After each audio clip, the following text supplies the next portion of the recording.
My highs and lows for today. I was always on the fairway, and my drives and my second shots were good. But what was bad today was my short game. It was far. The back nine was really far. I had a difficulty hitting greens, so I was relying more on my up and down today. For the next 3 days, I just hope to do better than I did today. So I'd want to improve my putting and my chipping and my 50 yards and below. My name is Simon Ryan Mayang from Del Monte Golf Course in the Bukidnon and Manuel Fuertes National High School. My age is 18 years old. Hindi yung masama yung round ko ngayon kasi yung first toes ko bugi-bugi kasi ang mission ko mabawi.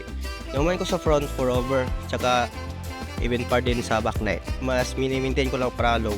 Sana yung adjustment ko for drive, fairway, tsaka second shot green, tsaka one putt lang.